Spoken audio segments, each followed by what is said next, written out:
Oke, bismillahirrahmanirrahim. Assalamualaikum warahmatullahi wabarakatuh. Teman-teman gimana suara aku kedengeran jelas nggak? Oke, aman? Aman Bun, jelas. Oke, terima kasih Bunda Ai. Oke, teman-teman yang hari ini bisa membuka, kameranya, silahkan dibuka biar kita nanti bisa saling kenal gitu ya. Di sini sudah ada Bunda Rima juga sudah hadir, ada Bunda Widya, Bunda Delvi, Bunda Siska, Bunda Ai. Masya Allah, Bunda Siska sudah menyalakan kameranya. Oke, Bunda Rina juga sudah, silahkan biar kenal. Oh iya ini Bunda Siska, ada juga Bunda Rina gitu ya. Masya Allah, sebelum kita mulai, sama-sama yuk kita memikirkan tiga hal yang pada malam hari ini itu kita syukuri sama Allah gitu ya. Nikmat iman, nikmat Islam. Barangkali di sini ada yang non muslim gitu, it's okay. Tapi dipikirkan tiga hal yang disyukuri kepada Tuhan gitu ya. Nikmat kalau kami sebagai seorang muslim, nikmat iman, nikmat Islam, nikmat kesempatan, waktu luang, Masya Allah, tabarakallah ya hari ini nggak semua orang bisa masuk ke Zoom ini dan teman-teman yang udah diwag aja tuh ada 100 hampir 200 orang gitu ya. Kami mempersiapkan Zoom untuk 300 orang, tapi belum semuanya hadir gitu. Nah, teman-teman yang sudah hadir di sini sudah siap, sudah dengan catatannya, alhamdulillah, terima kasih, itu adalah rizki dari Allah, mari kita syukuri bersama-sama. Nah, sebelum kita mulai juga, yuk sama-sama kita baca sholawat. Allahumma sholli ala Sayyidina Muhammad wa ala ali Sayyidina Muhammad. Semoga Allah izinkan kita, ridhoi kita untuk dapat kesempatan mendapatkan syafaat dari Rasulullah dan juga bisa bertetangga dengan Rasulullah di surganya. Amin ya rabbal alamin. Oke, saya ucapkan selamat datang buat bunda-bunda semua, hampir semua ya, 100% bunda nih, belum tampak ayah di sini. Ada Bapak Jainudinus Malitas. Ini istrinya atau bapaknya nih. Selamat datang. Saya pingin kenalan.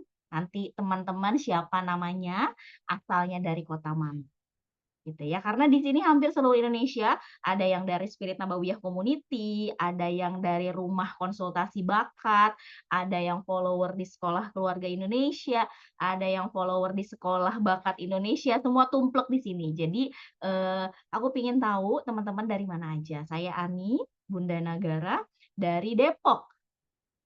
Nah, mangga silahkan di kolom chat teman-teman dari mana aja. Oke, siapa nih yang mau absen duluan?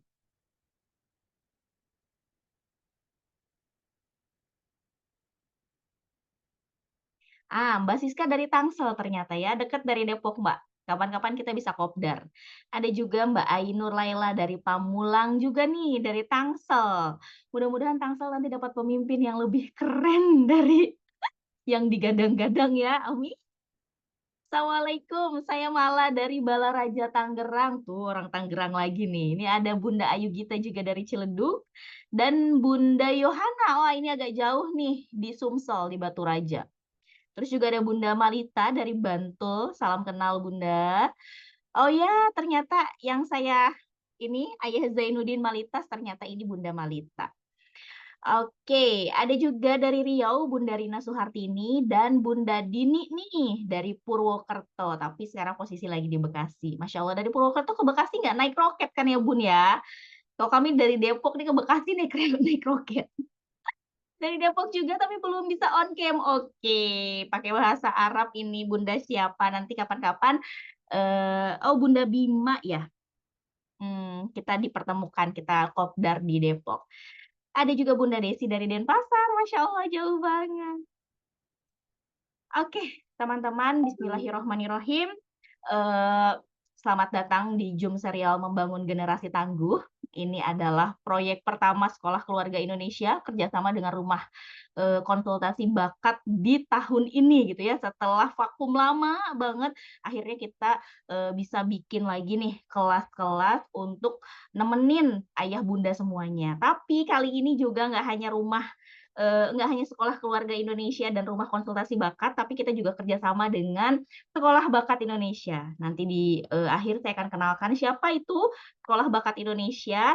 Jadi nanti teman-teman semua bisa mendapatkan manfaat dari hadirnya Sekolah Bakat Indonesia.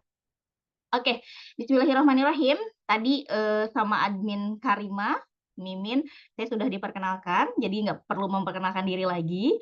Teman-teman di sini juga rata-rata teman Bunda Nagara, jadi insya Allah udah kenal gitu ya. Sotoy banget emang Bunda Nagara ini. Gak apa-apa ya teman-teman. Ya, langsung aja nih. Ada apa dengan strawberry?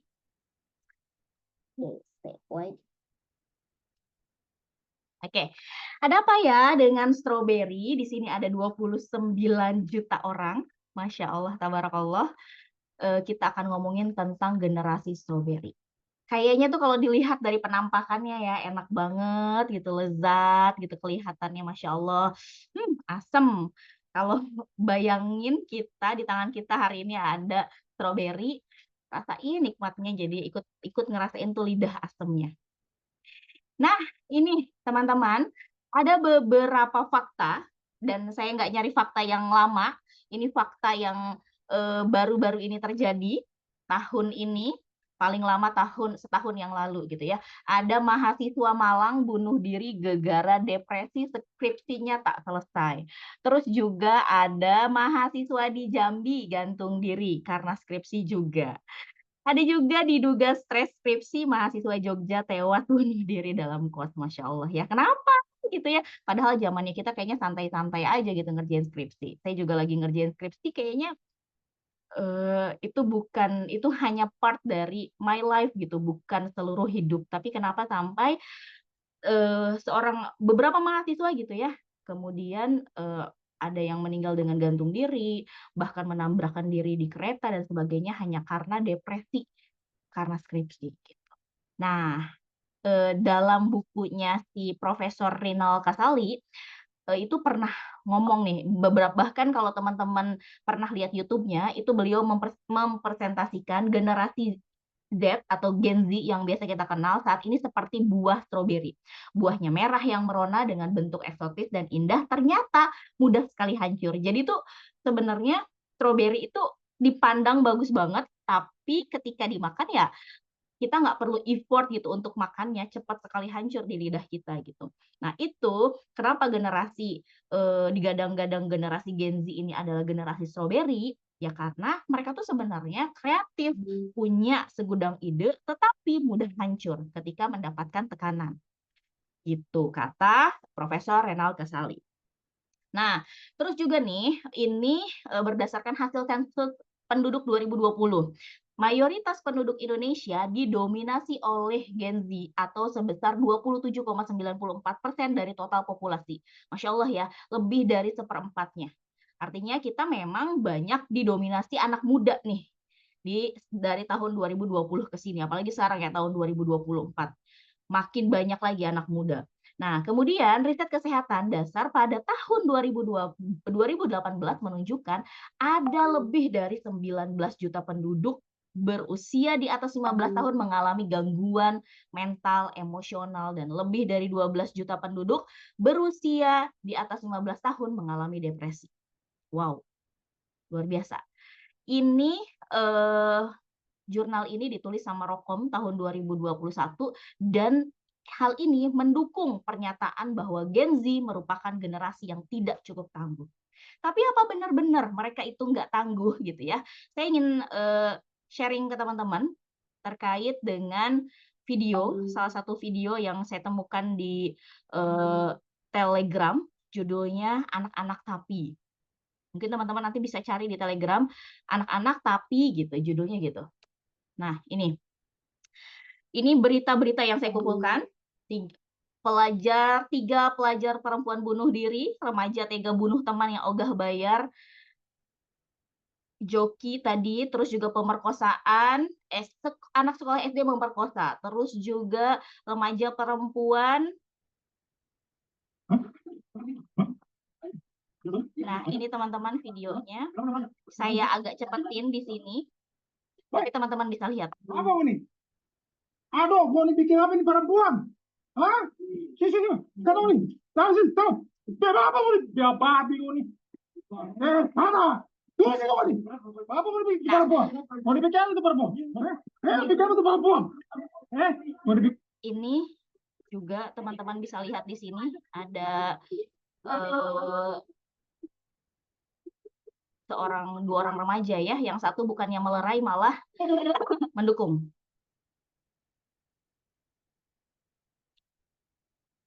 Saya ingin tampilkan lebih slow. Sebelum bunuh satu keluarga di Penajam Pasir Utara, pelaku remaja 16 tahun mabuk dengan temannya.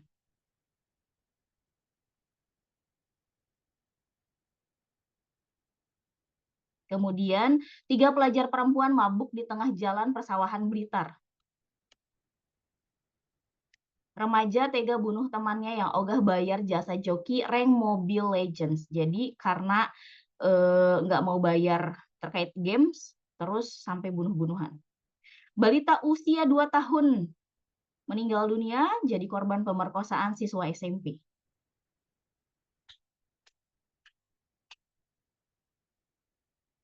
Ini bocah SD perkosa anak balita usia 4 tahun. Entah dari mana gitu ya belajarnya.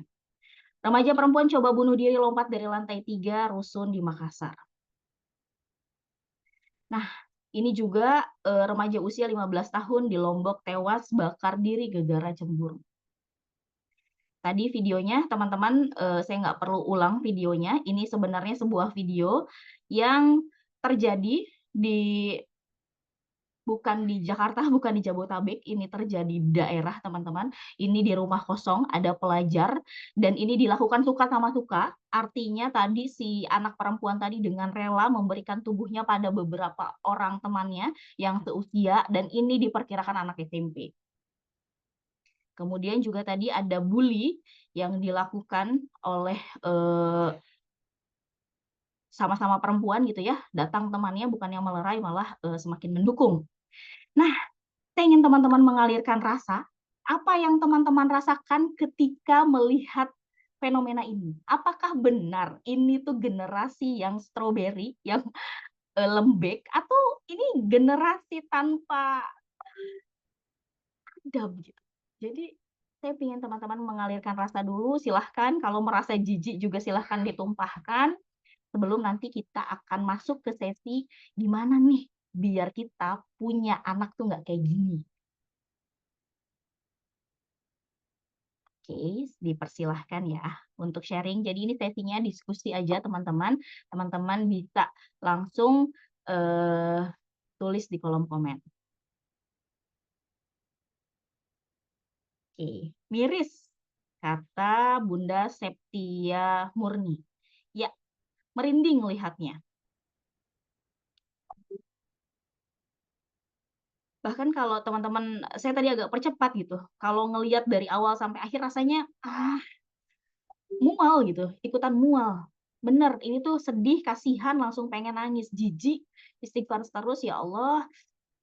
Dan kata Bunda Ifnur, takut gitu. Hancur hati seorang ibu melihat ini semua. Ya betul, apalagi saya baru punya anak mau remaja gitu, bulan ini 12 tahun. Jadi rasanya kayak, ya Allah, gini-gini banget sih gitu ya. Oke, ternyata ada yang coret-coret bentar.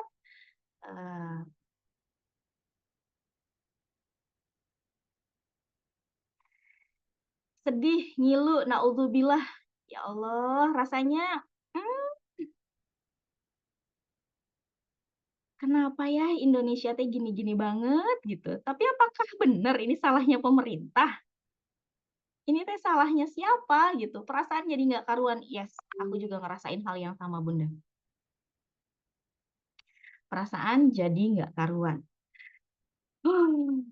Enggak, yang belum dialirkan rasanya dialirkan dulu, rilis dulu di kolom chat, silahkan biar teman-teman nggak bawa ini sampai besok gitu ya, nggak bawa fenomena ini sampai besok. Kalau mau ngomong apapun terserah di kolom komen. Sambil saya lanjutkan ya teman-teman. Oke, pada hari ini memang tidak mudah menjadi orang tua, mendampingi anak-anak bertumbuh nggak mudah gitu. Ini tuh berat banget. Bahkan kalau salah langkah aja tentu bisa fatal gitu. Sekarang nih punya anak laki-laki sama punya anak perempuan sama ujiannya.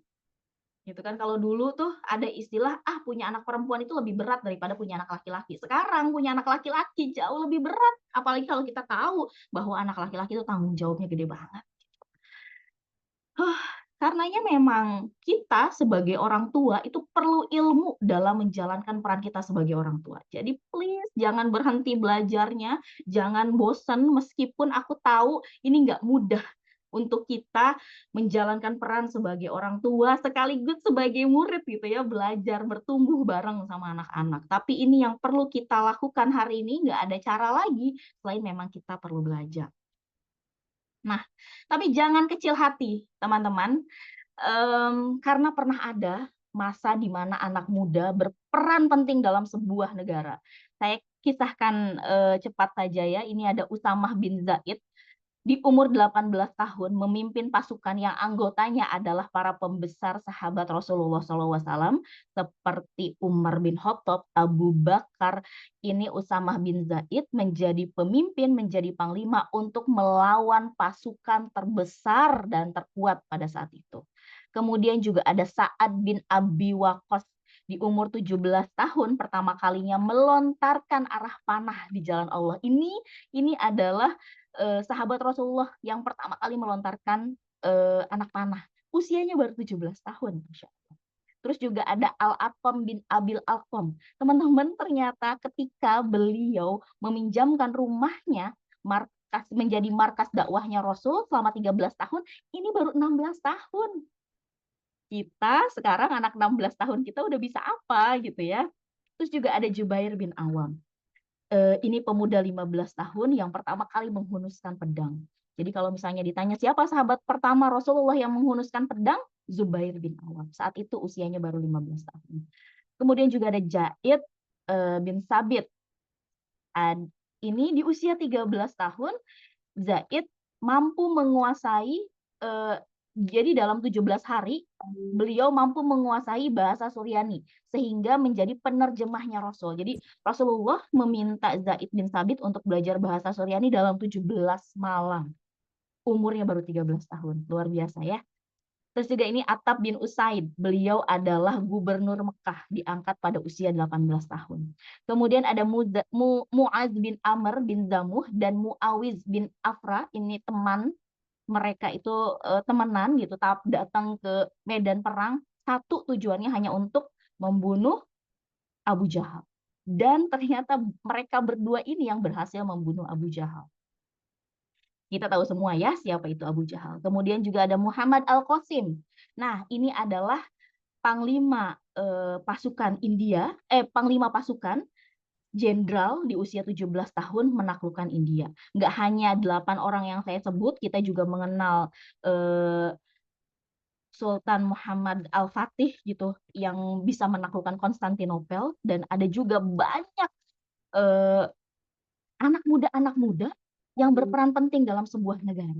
Gimana ya orang tuanya mendidik mereka gitu sehingga mereka bisa menjadi orang yang hebat gitu. Apa bedanya dengan orang tua yang sekarang gitu dengan orang tua zaman dulu. Nah, bagaimana caranya agar kita bisa menjadi orang tua yang mengantarkan anak kita menjadi anak yang tangguh dan berjati diri? Teman-teman, ayah bunda semua, mempersiapkan anak-anak itu nggak hanya sekedar balik, tapi juga akil. Nah, nanti kita akan belajar sama guru saya, ini namanya Bunda Rima, Masya Allah, beliau yang ngajarin perlu balik itu harus barengan sama akil. Karena hari ini masih banyak yang sudah balik, bisa bereproduksi, bisa jadi nih suami kita kebanyakan gitu ya, udah bisa punya anak tapi belum akil. Bahkan akilnya bareng, kalau kata Bunda Rima, akilnya bareng sama anaknya. Belum dewasa, jadi belum mampu diberi peran sebagai orang dewasa. Kenapa sih kok benar-benar belum dewasa? Ya gimana? Mereka sudah menjadi suami, sudah balik, artinya sudah balik, sudah bisa punya anak, tapi mereka tidak bisa menjalankan peran kelaki-lakiannya. Nah, itu miris banget dan itu terjadi hari ini. So, teman-teman, gimana caranya agar kita bisa menjadi orang tua yang mengantarkan anak menjadi anak yang tangguh dan berjati diri, kita nanti akan belajar sama Bunda Rima, tapi proses belajar ini enggak sebentar, teman-teman. eh saya tahu Bunda Rima belajarnya kemana-mana gitu ya. Beliau juga salah satu murid terbaiknya Ustadz Aat, murid terbaiknya Abah Rama, murid terbaiknya almarhum Ustadz Hari Santosa gitu ya. Beliau belajar banyak tentang akil balik ini. Jadi nanti di akhir sesi saya akan kasih tahu ada proses belajar menjadi orang tua yang mengantarkan anaknya menjadi seorang yang akil dan balik, gak hanya balik aja.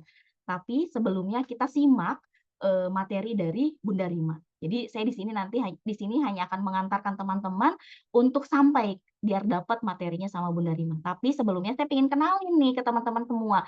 Siapa sih Bunda Rima ini? Beberapa kali mungkin kalau teman-teman yang sudah biasa hadir di Sekolah Keluarga Indonesia sudah kenal sama Bunda Rima. Beliau juga salah satu pengisi talent mappingnya di Sekolah Keluarga Indonesia dan beliau adalah founder dari Rumah Konsultasi Bakat. Hari ini juga beliau menjadi founder dari Sekolah Bakat Indonesia. Masya Allah, tabarakallah.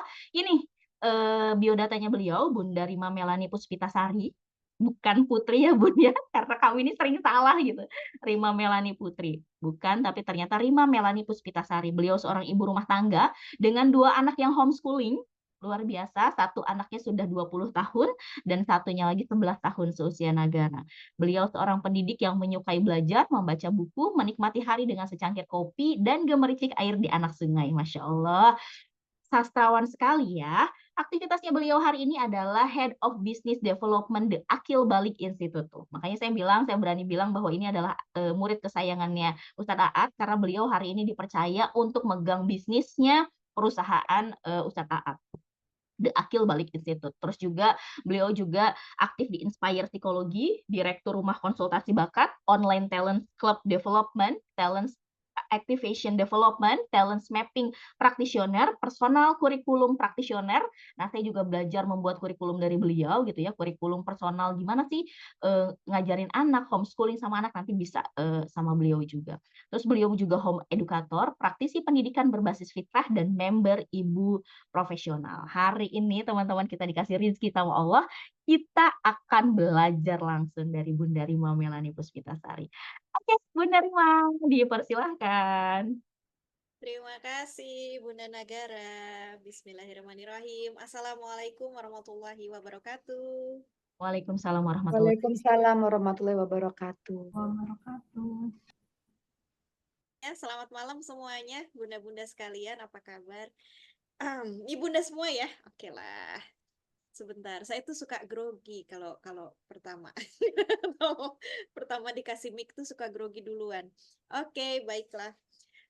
Bunda-bunda sekalian, kita tadi sudah dengar ya pengantar dari Bunda Nagara yang bikin, kalau kata anak muda sekarang, bikin syik syak syok gitu katanya ya, bikin menggetarkan hati gitu ya, menggetarkan jiwa. Terus harus gimana dong gitu. Gini, Bunda-bunda sekalian, sebenarnya kita tadi berbicara tentang generasi strawberry gitu ya. Kan strawberry itu lemah, lembut dan segala macam, tapi kok bisa bikin gini kata Bunda Nagara tadi gitu. Tapi kok bisa bikin kejahatan yang sejahat ini gitu ya. Ya, kita bisa katakan itu sebagai kejahatan ya, udah bukan kenakalan lagi. Kalau zaman saya dulu gitu, saya kayaknya agak generasi apa ya? Generasi yang tahun 80-an, tahun 80-an gitu. Bisa dibilang bahwa senakal-nakalnya kita gitu ya, yang disebut kenakalan remaja itu yang kayak gimana sih? Bolos sekolah, ya enggak? Terus apa lagi? Mabal. Tahu mabal enggak? Iya, kalau di kami namanya madol. Jadi nggak masuk ruang kelas gitu ya pada saatnya, atau misalnya uang SPP Kontek. jajan gitu. Uang SPP Pacaran buat dulu KKN ya, buat paling juga jajan. pacaran gitu kan. Nah, itu pacaran, paling kan pulang jam 10 gitu. Itu tuh udah yang disebut sebagai kenakalan remaja gitu. Itu yang disebut kenakalan remaja zaman dulu tuh itu gitu. Separah-parahnya kita tuh cuman sekedar itu gitu. Tapi kalau misalnya kita mau ngomongin kenakalan remaja sekarang, ya itu tadi gitu. Ternyata mungkin bunda-bunda tidak ya alhamdulillah gitu ya, jauh dari lingkungan seperti itu gitu, jauh dari hal-hal yang seperti itu. Tapi pada kenyataannya itulah yang terjadi. Oke, saya coba share screen saya ya sebentar.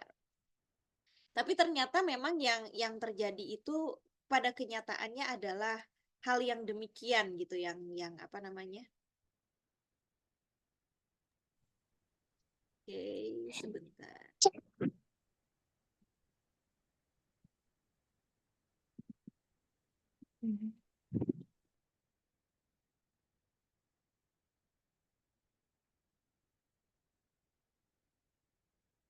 Perlu dibantu, Bun?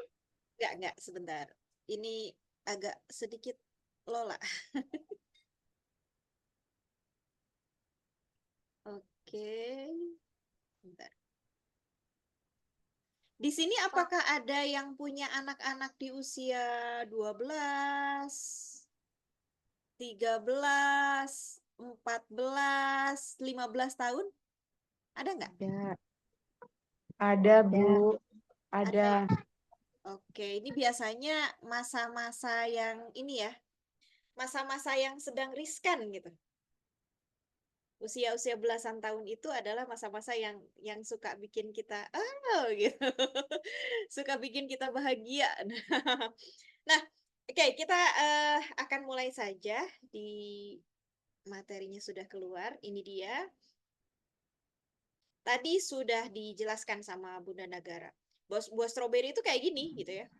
Kelihatannya cakep, cakep, merah, ranum, eksotis. Kayaknya enak banget gitu ya. Begitu dimakan, ya nggak selamanya manis sih ya. Buah stroberi itu saya ingat yang paling manis, yang paling enak buah stroberi itu kalau mau dapat buah stroberi paling enak nih ya, sepengalaman saya, sependek pengalaman saya adalah di itu, di Gunung Tangkuban Perahu. Siapa yang pernah ke sana? Nyobain buah stroberi sana. Jadi kalau bunda-bunda pengen dapat buah stroberi yang enak, manis, nggak kecut, coba deh jalan-jalan ke Gunung Tangkuban Perahu. Di sana banyak yang jualan buah stroberi, stroberinya enak banget beneran itu. Nggak bohong, itu manis banget. Katanya sih nggak pakai pengawet ya, nggak pakai gula gitu, tapi ya memang manis banget. Menarik hati.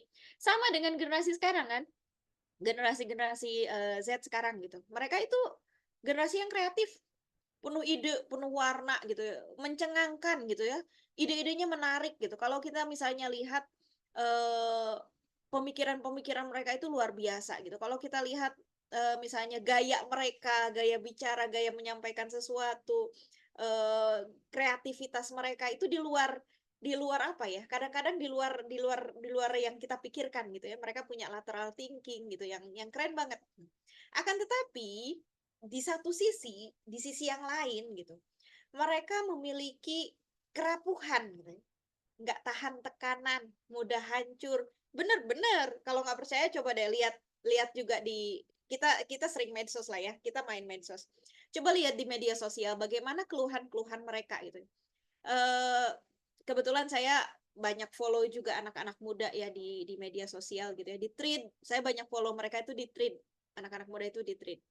Jadi kalau kalau cerita mereka di thread itu gitu, ada yang cerita, "Ya Allah, ternyata ini yang lucu gitu ya, ini yang lucu." Ada yang cerita begini, "Ya ampun, nih yang baru baru diterima kuliah," ceritanya katanya. "Ya ampun, ternyata kuliah itu sesusah ini ya," katanya gitu. "Sesulit ini ya kuliah. Kenapa baru masuk tiba-tiba dikasih begitu banyak apa namanya, begitu banyak tugas gitu. Begitu padat. Kan saya jadi nggak punya waktu untuk nonton Netflix," katanya gitu. "Saya kan nggak ada waktu buat healing, saya kan nggak ada waktu buat nongkrong di kafe," gitu. Saya jadi garuk-garuk kepala gitu. "Hah? Yang kamu masalahin cuman gara-gara nggak bisa nonton Netflix?" Gitu. Ayolah gitu, yang kita masalahin dulu waktu kuliah itu apa coba? Zaman saya, yang jadi masalah terbesar kuliah itu apa? Pikirin, ini besok bayar kuliah dari mana duitnya?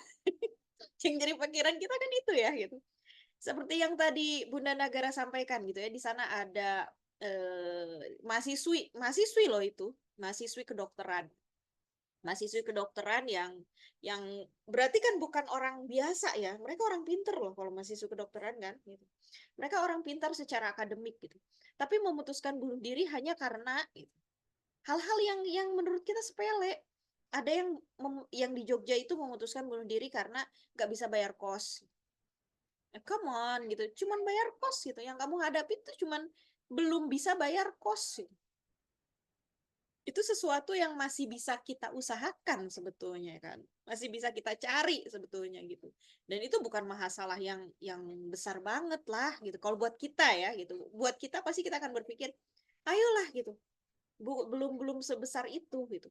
Itulah yang menjadi hal juga kalau misalnya kita melihat kenapa anak zaman sekarang itu di satu sisi banyak yang menikah muda, tapi banyak juga yang cepet cerai. Itu banyak sekali. Silakan lihat di BPS ya, di Badan Pusat Statistik gitu. Statistiknya itu banyak sekali. Anak muda yang menikahnya cepat, tapi cerainya juga lebih cepat gitu. Kenapa kan? Belum siap untuk menanggung beban-beban pernikahan gitu ya. Nah, atau banyak juga anak-anak muda yang justru melangkah mundur dan mengatakan saya tidak mau menikah. Saya tidak mau punya anak gitu ya. Child free dan segala macam. Itu kenapa ya? Salah satunya karena mereka tidak tahan tekanan. Tidak siap untuk bertanggung jawab, tidak siap untuk struggle, tidak siap untuk berjuang gitu untuk mempertahankan diri, untuk survive. Itu mereka nggak siap. Intinya kan di situ sebetulnya kan, karena kesiapan. Karena mereka berpikir, aduh, sekarang punya rumah di Depok itu perlu berapa ratus juta gitu ya. Kemarin saya main ke rumah Bunda Nagara gitu ya, lihat gitu sepanjang jalan. Rumah-rumah DP-nya sekian, harganya sekian, M. Masya Allah gitu ya. Memang saya sebagai orang dewasa juga melihatnya wow gitu ya. Sesuatu yang wow. Tapi kan itu bukan sesuatu yang mustahil, dan punya rumah juga bukan merupakan sebuah kewajiban kita gitu ya. Bukan kewajiban kita untuk memiliki kan. Tapi kan kita punya punya kesempatan untuk ngontrak lah atau apa kan, masih banyak jalan-jalan ke sana gitu. Jadi sebetulnya kita masih bisa struggle dengan kehidupan ini seharusnya gitu. Tapi ya itulah, mereka tidak tahan dengan tekanan dan mudah hancur gitu ya. Ini di satu sisi, walaupun tadi Bunda Nagara memperlihatkan ada sisi yang lain loh gitu. Ada sisi yang lain yang ternyata mereka beringas gitu. Ini gimana dong gitu. Oke, nanti kita akan bahas. Tapi kita akan fokus terlebih dahulu kepada si buah stroberi ini. Apa sih yang menjadi penyebab kerapuhan dari buah-buah stroberi ini? Oke. Penyebabnya, oke, kita ambil buah stroberi ini, generasi Z ini adalah anak-anak yang sekarang usianya sekitar belasan tahun sampai 20 awal. Tuh ya, belasan tahun sampai 20 awal.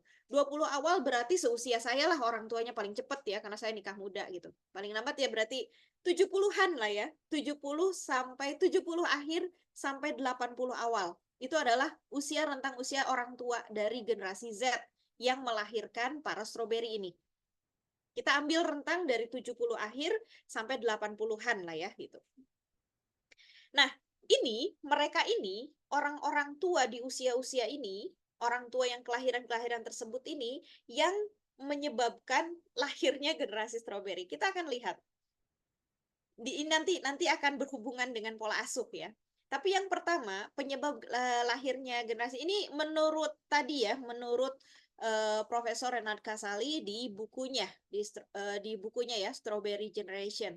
Salah satunya yang pertama adalah kurangnya literasi. Apa yang menyebabkan, kenapa kurang literasi kok bisa menyebabkan fenomena strawberry? Pertama, anak-anak muda sekarang itu pintar. Mereka sangat terbuka dengan media sosial, dengan dengan pengetahuan-pengetahuan dari luar gitu ya. Karena memang pengetahuan sangat mudah sekali diakses, mudah sekali dilihat, mudah sekali dicari gitu.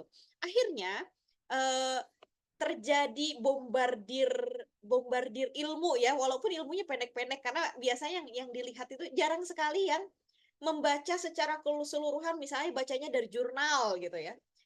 Kan itu jarang ya. Yang menjadi banyak itu justru mereka melihatnya dari TikTok misalnya, atau cuman dari sekedar Instagram gitu ya. Cuman postingan-postingan pendek, video-video pendek yang mereka lihat. Sehingga literasi yang mereka dapatkan itu ya sependek itu saja gitu. Hanya sekian detik saja. 1 menit paling lama gitu ya. Pengetahuannya pendek sekali, dan kemauan untuk menggali lebih lanjut itu kurang di generasi strawberry ini. Karena mereka berpikir ketika mereka sudah tahu sesuatu yang viral, viral itu ya udah berarti benar gitu ya. Masih banyak orang yang menganggap bahwa sesuatu yang viral itu adalah sesuatu yang benar. Sehingga inilah yang menyebabkan literasi yang mereka miliki ini kurang. Salah satunya adalah tentang kesehatan mental. Sebetulnya awareness tentang kesehatan mental adalah sesuatu yang baik ya. Sesuatu hal yang baik tentu saja. Akan tetapi karena literasinya setengah-setengah tadi, si generasi Z ini dengan mudah mereka mendiagnosa apa yang mereka rasakan menjadi sebuah kesehatan mental yang menurut mereka sesuatu yang wah gitu. Aduh, aku anxiety gitu ya. Aduh, aku ini kena kena NPD gitu ya. Si anu NPD gitu si ini. Mudah sekali orang mendiagnosa hal-hal seperti itu gitu. Padahal pada kenyataannya hal-hal demikian itu nggak bisa semudah itu gitu. Harus lewat harus lewat diagnosa dari para ahli seharusnya kan gitu. Nggak bisa asal aja, seenggaknya kamu kan harus konsultasi dulu lah, entah psikolog gitu ya atau psikiater gitu kan, kamu tanya dulu lah gitu kan. Nggak boleh asal gitu, asal diagnosa ini sesuatu yang kurang tepat sehingga mereka dengan mudah mengatakan bahwa saya butuh healing, saya butuh jalan-jalan gitu ya. Sedikit-sedikit yang mereka cari itu apa? Kafe gitu ya, ngopi, tempat healing gitu. Saya tuh suka aneh gitu ya kadang-kadang ya. Saya ngelihat gitu ya, ada anak-anak usia-usia SMA gitu. Mereka bawa cangkir tumbler kopi yang gede banget gitu. Terus mereka duduk gitu, duduk sambil sambil nongkrong dengan seakan-akan itu hidupnya itu penuh dengan kesulitan. Ayolah gitu, kalian belum butuh itu. Gitu. Menurut saya kalian belum butuh itu gitu ya. Berbeda dengan kita orang-orang dewasa yang katakanlah kita eh, membutuhkan hal-hal tersebut memang untuk menyeimbangkan pola hidup kita yang lebih banyak untuk bekerja dan sebagainya gitu ya. Itu pertama kurangnya literasi. Ini berpengaruh sehingga sangat mudah sekali mereka mengatakan bahwa dirinya lemah. Lemahnya mereka itu sebetulnya karena kesadaran dirinya sendiri. Mereka sendiri yang bikin gitu. Bukan karena siapa-siapa, mereka sendiri yang bikin. Aku ini, aku ini kena itu mereka sendiri yang bikin gitu. Sehingga kecemasannya itu banyak sekali gitu ya. Mereka itu mendapatkan kecemasan yang banyak itu karena dirinya sendiri sebetulnya. Yang kedua, ini adalah karena pola asuh yang memanjakan. Nah, ini nih.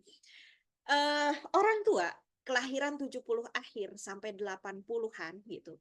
Ini adalah pada saat itu Indonesia memang sedang memasuki dunia yang sudah mulai nyaman gitu. Bisa dikatakan sudah mulai nyaman. Zaman-zaman sebelumnya Indonesia kan masih sulit lah ya, masih kesulitan. Bukan cuma di Indonesia, sebetulnya seluruh dunia lah ya. Bisa dikatakan bahwa itu kan baru selesai Perang Dunia Kedua, kemudian negara-negara baru bangkit gitu ya, industri-industri baru mulai kembali gitu.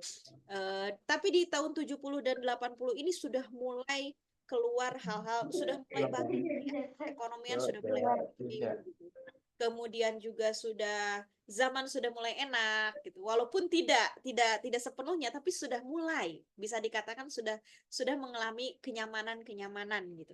Nah, si orang tua ini kebanyakan yang kelahiran 70 akhir sampai 80 itu mengalami apa ya? Sebuah perubahan yang cepat. Ada nggak di sini yang kelahiran 70, 80-an lah gitu. Kan kita ngalamin banget ya. Zaman saya dulu waktu baru lahir, yang punya televisi itu di satu RT cuma satu, Pak RT doang. Itu juga hitam putih dan kita boleh nonton tuh cuma hari Minggu gitu ya. Album Minggu sama si Unyil gitu ya. Itu zamannya album Minggu kita sama si Unyil.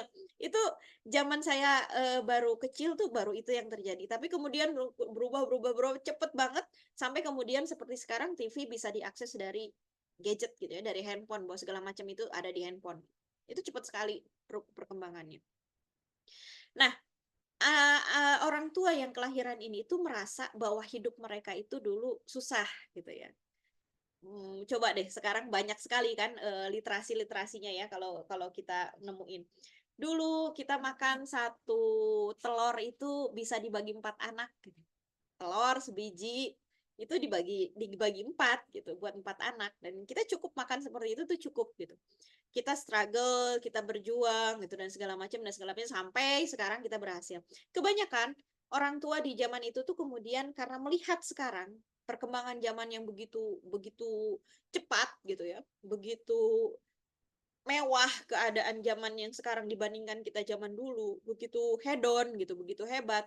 Kemudian banyak ya orang tua yang berpikir, "Nak, ya sudah, kamu jangan mengalami kesulitan," gitu. Mereka membandingkan gitu. Si orang tua yang angkatan saya ini membandingkan bahwa zaman saya dulu itu susah banget.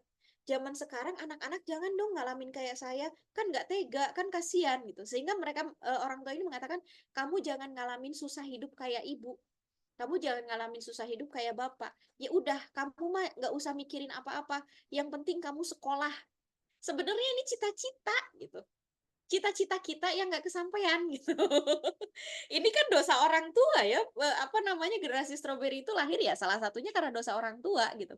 Si orang tua itu berpikir, seandainya saya dulu gitu, ini cita-cita dia gitu, seandainya saya dulu bisa sekolah, nggak mikirin uang, nyari uang, nggak sambil saya mencari mencari nafkah, nggak sambil saya mikirin bagaimana bayar SPP, tentu saya akan mendapatkan keberhasilan yang lebih. Kan mikirnya gitu. Kalau saya dulu bisa kuliah, tentu saya akan jadi orang kaya sekarang. Kerjanya enak dan segala macam, jadi PNS dan pikiran orang dulu kan kayak gitu. Sehingga mereka berpikir, anak saya jangan ngalamin kesulitan seperti saya. Dimanjakanlah si anak ini dengan pola asuh yang memang memanjakan gitu. Pola asuh yang memanjakan tuh kayak gimana? Misal, "Nah, kamu belajar aja, nggak usah mikirin baju kamu kotor. Itu bagian mama yang nyuci, bagian bibi yang nyuci. Kamu nggak usah mikirin apa-apa, makan, tinggal tidur, baju udah bersih, kamar udah rapih," gitu ya. Ke sekolah ada yang ketinggalan, nanti dianterin sama Gojek. Kalau kita nggak bisa masak, kita tinggal tinggal telepon, apa namanya, GoFood, gitu. Makanan selalu tersedia, makanan yang enak, gitu ya. Mau sekolah di mana, ibu yang banting tulang. Kamu mau handphone yang seperti apa, ibu yang akan carikan, gitu ya. Ayah yang akan sediakan, gitu. Itu pola asuh yang memanjakan salah satunya. Nanti kita akan bahas banyak nanti di belakang ini ya. Nah, kemudian penyebab yang ketiga adalah belum dewasanya anak-anak ini secara mental. Tadi Bunda Negara sudah apa namanya, sudah sedikit menyinggung bahwa ada loh gitu. Ada sesuatu yang perlu dididik pada anak-anak selain kedewasaan secara fisik. Selama ini memang anak-anak kalau secara fisik itu cepat sekali. Cepat sekali berkembang untuk zaman sekarang. Coba misalnya, oh ya, nggak usah ini deh. Teman-teman lihat deh anak-anak SD zaman sekarang. Anak-anak SD perempuan zaman sekarang, kelas 6 misalnya katakan. Itu kalau mereka nggak pakai seragam, itu postur tubuhnya udah sama dengan kayak anak SMA zaman dulu. Bener nggak? Zaman saya dulu, anak SMP, ini SMP ya, yang dulu itu celananya masih pendek-pendek. Kalau laki-laki itu celananya masih pendek. Itu kakinya masih burik. Tahu nggak burik? Jadi kalau diginiin, kalau kalau tangannya itu digeret gitu, itu apa, putih. Ya kan? Masih burik gitu. Perempuan laki-laki masih sama. Kalau perempuan biasanya pakai pakai minyak ya, pakai minyak jelantah gitu. Ini pakai minyak jelantah gitu gitu. Biar nggak terlalu burik. Kalau anak laki-laki kan enggak gitu. Kakinya itu masih banyak garis-garis putih gitu kalau di kakinya itu. Iya, kenapa? Ya kita zaman dulu masih begitu. SMP loh itu gitu. Itu SMA. Kita baru berubah itu ya SMA lah. Masih udah mulai kelihatan cakep-cakep sedikit itu SMA gitu. Tapi anak-anak sekarang beda. SD itu udah kelihatan postur tubuhnya. Kemarin ada yang viral kan ya di apa namanya, di Instagram tuh. Ada yang viral perpisahan anak SD gitu. Dilepas apa, dasi sama topinya gitu sama sama ibu gurunya, dan posturnya tuh gede banget, hampir sejajar dengan ibu gurunya gitu. Pertumbuhan secara fisik tuh cepat sekali. Akan tetapi sayang, kedewasaan secara mentalnya kurang. Buktinya seperti apa nanti saya akan jelaskan di belakang. Kita lanjut. Apa sih yang mempengaruhi hal-hal tersebut gitu ya? Kenapa bisa terjadi generasi stroberi dan segala macam itu tadi? Pertama memang tadi diri, saya bilang. Diri sendiri, diri si anak itu sendiri. Diawali dari kesadaran diri yang kurang. kesadaran diri yang kurang dari anak-anak. Mereka berpikir bahwa nggak perlu gitu, nggak perlu untuk kamu jadi struggle, nggak perlu kamu jadi kuat, nggak perlu kamu jadi tangguh, nggak usah gitu. Hidup ya hidup aja, dijalani aja dengan nikmat gitu, gitu ya. Itu yang literasi yang sekarang berkembang di generasi Z itu seperti itu. Pokoknya hidup itu ya udah ngalir gitu ya. Nah, kalau kamu nggak kuat ya sudah, mungkin di sini ada bunda-bunda yang pernah bekerja sama atau punya karyawan generasi Z di kantornya gitu ya. Ngalamin lah ya gitu bagaimana kita itu aduh gitu. Gitu. Ketika bekerja dengan anak-anak generasi Z itu, ah, ya Allah, ya Tuhan gitu. Ini apa namanya? Bikin apa namanya? Bikin bikin stres aja gitu ya bekerja dengan anak-anak generasi Z. Kayak dorong mobil mogok saya bilang dulu. Itu ya. Karena memang secara kesadaran dirinya belum tumbuh gitu. Kemudian yang kedua, pengaruh yang paling besar adalah dari orang tua dan keluarga. Tadi gitu ya. Memanjakan diri gitu ya, memanjakan anak-anak, menyediakan fasilitas yang terlalu komplit, itu pun ternyata membuat mereka tidak tangguh gitu ya. Kemudian sekolah, ya lingkungan sekolah juga sama gitu ya, mau tidak mau sekolah juga.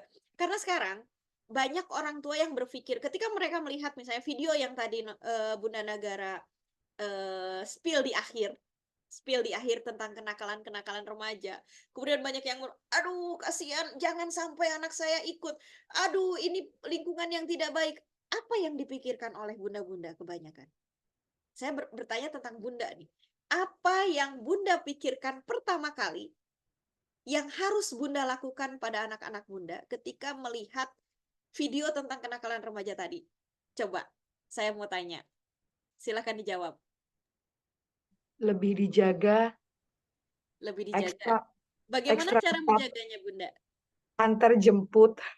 Oke, siap, boleh. Ada lagi yang mau jawab? Homeschooling kayaknya, udah di rumah aja. Di rumah aja, boleh. Disterilkan katanya tuh. Aduh, ada lagi. Ada lagi yang mau jawab, kira-kira apa yang dilakukan nih? Dijauh-jauhin pasti ya, kebanyakan dari kita akan bertanyanya, apa namanya, udah deh dijauh-jauhin deh dari lingkungan ini ngeri banget gitu ya. Disterilkan gitu ya. Kita kasih pengaman sebanyak-banyaknya gitu ya. Kita dekep kemana mana kalau boleh gitu ya. Nah, itu yang kita pikirkan. Padahal kita kadang-kadang apa namanya tidak sadar gitu ya. Kadang-kadang kita lupa. Sampai kapan sih kita akan ada terus berada di samping anak-anak? Sampai kapan kita bisa protect mereka terus? Ini yang mau saya tanyakan. Sampai kapan? Iya, kalau umur kita panjang. Umur siapa yang tahu? Betul nggak? Coba, sampai kapan kita bisa memproteksi mereka? Sampai kapan kita bisa menyediakan fasilitas-fasilitas buat mereka? Sampai kapan kita bisa ada terus di belakang mereka dengan backup? Sampai kapan kita bisa backup mereka terus? Usia kita kan kita nggak tahu. Kalau jawabannya adalah dengan mensterilkan anak-anak, dengan mendekap anak-anak, dengan terus berada di belakang mereka, gitu ya, dengan support mereka terus, nggak bisa, nggak bisa. Itu bukan jawaban yang tepat, karena kita tidak pernah tahu sampai kapan kita berada di sana. Karena ada juga kisah-kisah ya, banyak kisah-kisah yang mengisahkan ketika orang tuanya itu berada katakan kaya raya dengan kekayaan yang cukup gitu ya untuk memfasilitasi anak-anaknya sehingga anak-anaknya itu bisa hidup dengan nyaman. Tiba-tiba kemudian ada satu dan dua hal yang menyebabkan orang tuanya bangkrut, hilang, kekuasaannya hilang, orang tuanya menghilang, orang tuanya tidak ada, apa yang terjadi dengan anak-anaknya? Ya kan? Banyak yang nggak berhasil di bagian situ. Iya, kalau anak-anaknya misalnya sudah mulai dewasa, sudah mulai bisa berpikir, sudah bisa mempertanggungjawabkan dirinya, tentu akan jadi sebuah hal yang baik gitu. Anak-anaknya jadi struggle, jadi survive gitu ya. Bagus gitu. Tapi jika yang terjadi adalah kebalikan, anak-anaknya jadi stres gitu ya, kayak tadi lembeknya udah keluar gitu. Nah, itu. Nah, lingkungan sekolah itu juga kebanyakan sekarang menjadi kayak apa namanya, fasilitas-fasilitas tertutup gitu ya. Fasilitas-fasilitas tertutup yang menjauhkan anak-anak dari kehidupan yang nyata gitu. Sehingga mereka tersterilkan dari dunia luar gitu ya. Bagus di dalam kayak si strawberry tadi tuh ketika ketika dia di apa namanya di kebun gitu ya. Mereka ranum-ranum, cakep-cakep, cantik-cantik, disemprot jadi bagus gitu, merah gitu, menarik. Tapi ketika mereka dihadapkan keluar dari sekolah, dihadapkan dengan kehidupan nyata, dihadapkan dengan tantangan-tantangan yang ada, apa yang terjadi? Apakah bisa survive? Belum tentu. Nah, kemudian juga pengaruh dari lingkungan ya, kayak tadi. Eh, Memilihkan lingkungan yang baik adalah salah satu tugas kita sebagai orang tua tentunya ya, memilihkan lingkungan. Mensterilkan beda dengan memilihkan lingkungan gitu ya. Itu adalah dua hal yang berbeda. Mensterilkan adalah menjaga jangan sampai kena kotoran gitu ya. Ditutup semuanya gitu, jangan sampai kena. Tapi ketika memilihkan lingkungan adalah kita menempatkan si anak di lingkungan yang baik sehingga terpengaruh dengan hal-hal yang baik. Ini sesuatu yang berbeda. Kita harus bisa membedakan hal ini. Oke, kita lanjutkan terlebih dahulu. Jadi bagaimana dong solusinya gitu dengan eh, apa namanya masalah yang kita hadapi itu tadi. Pertama tentu saja perkaya wawasan. Ini penting gitu ya. Nah, apa namanya memperkaya wawasan di zaman sekarang itu mudah. Akan tetapi sayangnya gitu ya. Sayangnya ini memperkaya wawasan itu tidak bisa setengah-setengah gitu ya. Kita perlu buka wawasan secara luas, secara menyeluruh, secara komplit gitu. Tidak setengah-setengah seperti tadi dikatakan misalnya. Karena kadang-kadang ini juga memang orang tua angkatan saya gitu ya juga melakukan apa namanya kebodohan literasi yang sama, misalnya ngelihat anak yang sedikit over gitu, yang sedikit bergeraknya lebih banyak dibanding anak-anak lain gitu ya. Kan kita langsung aja bilang, oh itu anak hiperaktif gitu. Padahal kan nggak kayak gitu. Untuk mendiagnosa seseorang hiperaktif itu butuh ahli loh. Nggak bisa mengatakan bahwa tiba-tiba karena anaknya aktif gitu, terus kita bilang, oh ini anak hiperaktif. Tapi ini udah jadi kebiasaan gitu. Ini kesalahan kan, kesalahan literasi itu. Atau misalnya nih, apa namanya, ada anak nih terlambat baca tulis gitu. Terlambat baca tulis kebalik-balik gitu. B sama D gitu. Pasti langsung langsung dibilang sama orang tua itu kan langsung dibilang apa itu namanya? Maaf, saya lupa istilahnya tiba-tiba. Jadi Disleksia. Disleksia, Bu. betul. Langsung dibilang disleksia, padahal kan nggak gitu juga gitu. Untuk mendiagnosa disleksia pun harus dilakukan oleh ahli, karena banyak sekali gitu. Banyak sekali hal-hal yang lain gitu, bukan cuman terlambat baca tulis loh gitu, nggak cuman itu doang gitu. Banyak faktor-faktor lain gitu ya. Perkaya wawasan literasi siapa ya? Selain anak, orang tuanya juga sama gitu. Jangan asal judge aja, nggak boleh. Nggak boleh gitu. Karena apa namanya diagnosa seperti itu sebetulnya hak dari para ahli, bukan hak orang umum seperti kita. Gitu. Kemudian yang kedua adalah kesadaran orang tua. Nah kita sebagai orang tua ini harus punya kesadaran. Tadi udah saya ini sedikit, udah saya sepil sedikit gitu. Suara saya kecil ya? Bagaimana dengan yang lain? Suara saya kecil nggak? Di sini aman. Alhamdulillah aman, Bu. Oh iya, mungkin sinyal ya Bunda ya, yang suaranya kecil mungkin sinyal. Indramayu, alhamdulillah aman. Aman, alhamdulillah. Oke, kita lanjutkan. Tadi saya sudah spill tentang kesadaran orang tua. Ada satu hal yang perlu kita sadari secara utama, ini secara mendasar ya Bunda-bunda ya. Kita harus sadari terlebih dahulu, apa sih tujuan kita mendidik anak-anak kita? Apa sih tujuan kita membesarkan anak-anak kita? Apa sebetulnya? Tujuan kita membesarkan mereka itu buat apa? Menjadi hamba yang bertakwa. Menjadi hamba yang bertakwa. Betul, Bunda. Ada lagi? Ada lagi yang punya Iya, bisa Iya, sebagai apa? Menjadi generasi penerus generasi kita. Betul, betul, betul itu. Nah, kalau ini bagi yang muslim ya, saya yakin yang non muslim pun punya hal yang serupa ya, punya hal yang serupa. Cuman saya nggak bisa menyebutin ayatnya ya kalau yang non muslim. Tapi saya pernah diskusi dengan teman-teman yang non muslim, mereka pun punya ayat-ayat yang mengatakan hal yang sama gitu ya, serupa lah gitu, minimal serupa. Bagi yang muslim, kita sudah jelas gitu tujuan manusia diciptakan, anak-anak kita gitu ya. Dan tujuan kita mendidik anak-anak kita itu udah jelas. Pertama, kita harus mendidik mereka agar mereka menjadi seorang hamba Allah yang soleh ya gitu. Menjadi seorang hamba Allah yang dengan segala kewajiban mereka.